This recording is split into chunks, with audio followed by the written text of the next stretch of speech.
Hey everyone, and welcome back. So, you think you know the story of Snow White, right?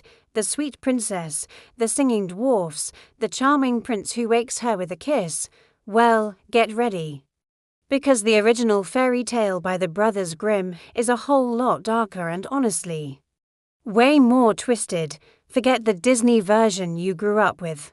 In the original tale, the evil queen isn't just Snow White's stepmother. In some early versions, she's her actual, biological mother, can you imagine? And she doesn't just ask the huntsman to take Snow White's heart, no. She demands her liver and lungs, which she plans to cook and eat for dinner to absorb her daughter's beauty. It's pretty gruesome. It's tough. When the huntsman takes pity on Snow White, he brings back the organs of a wild boar instead, and the queen, none the wiser, actually eats them. Meanwhile, Snow White finds the dwarf's cottage. But their first reaction isn't to sing hi-ho.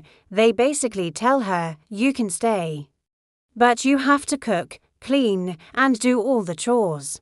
And don't let anyone in. It was more of a transaction than a friendly welcome.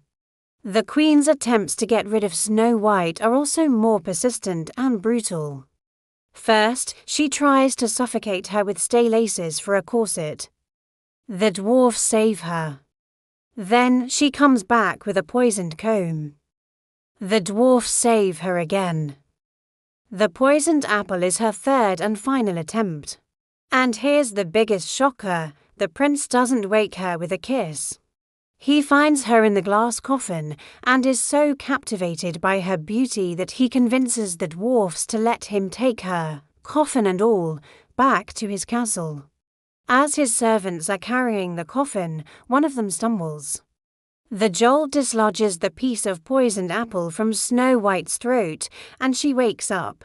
It wasn't true love's kiss, just a clumsy servant, and the ending for the evil queen at Snow White's wedding. She is forced to put on a pair of red-hot iron shoes and dance in them until she drops dead. A truly grim finale for a grim fairy tale. Pretty wild, right? Let me know in the comments which part surprised you the most. If you enjoyed this dive into the dark side of fairy tales, don't forget to like, subscribe, and hit that notification bell for more. Thanks for watching.